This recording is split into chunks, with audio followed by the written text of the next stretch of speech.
Good evening. I want to tell you about a dangerous type of person. Not a criminal, not a narcissist, not even a bad leader. I want to talk about the person everyone depends on, the fixer, the provider, the bridge. The person who learns very early in life that their value comes from carrying weight. That was me. And if I'm honest, for most of my life, I thought exhaustion was proof I mattered. I grew up watching struggle up close. My mom worked hard, really hard. But hard work and guidance are not the same thing. There's a difference between surviving financially and understanding how the system works. I watched someone I loved do everything right and still feel behind. And when you grow up around that reality, something happens psychologically. You stop asking, "What do I want?" And you start asking, "How do I become useful enough to protect everybody?" That question shaped my entire life. It shaped my career, my leadership style, my relationships, even my identity. I became obsessed with learning, marketing, technology, psychology, business, financial services, human behavior. I climbed corporate ladders, worked for major agencies, helped enterprise companies grow, built systems, built brands, built strategies. But underneath all of it, I was still just a kid trying to make sure the lights stayed on emotionally for everyone around me. And the scary part? The world rewards people like that. People clap for high performers. Nobody asks if the engine underneath the performance is healthy. They just celebrate the results. So I kept building. I built businesses, I built opportunities, I built platforms, I built rooms where other people could win. And over time, I realized something. I had become a bridge.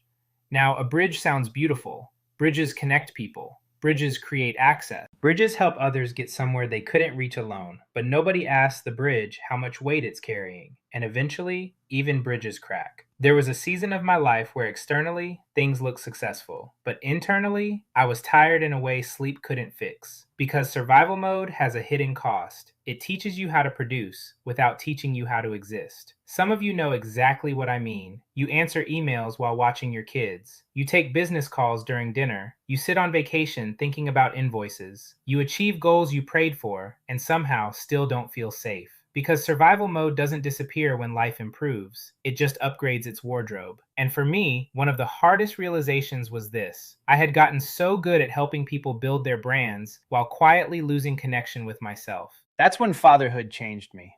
My kids started watching me the way I once watched adults. And I realized something terrifying. Children don't become what we say, they become what we model. So if my son sees a man who never rests, he learns love means burnout. If my daughters see a man who only values himself through output, they learn relationships are built on performance. That realization broke something in me, in a good way, because I finally understood success without presence is still a form of absence. So I started rebuilding my life differently, not perfectly, differently. I started valuing peace as much as productivity.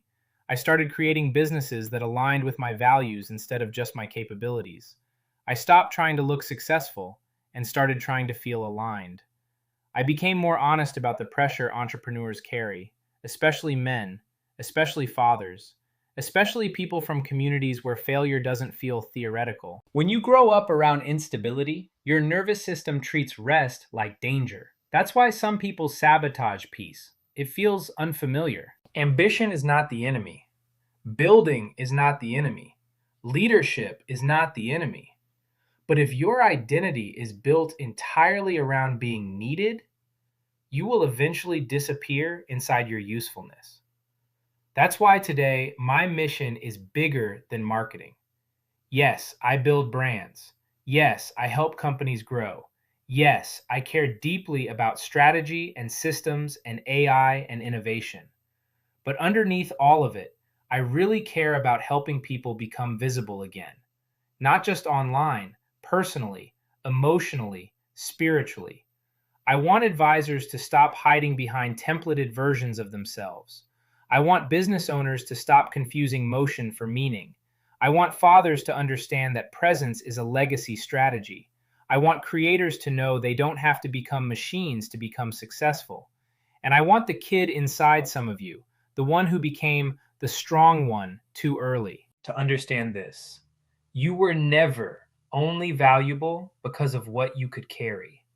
You deserved love before you became useful. And maybe that's the real work of adulthood. Not becoming somebody new, but finally giving yourself permission to be more than the role you created to survive. Thank you.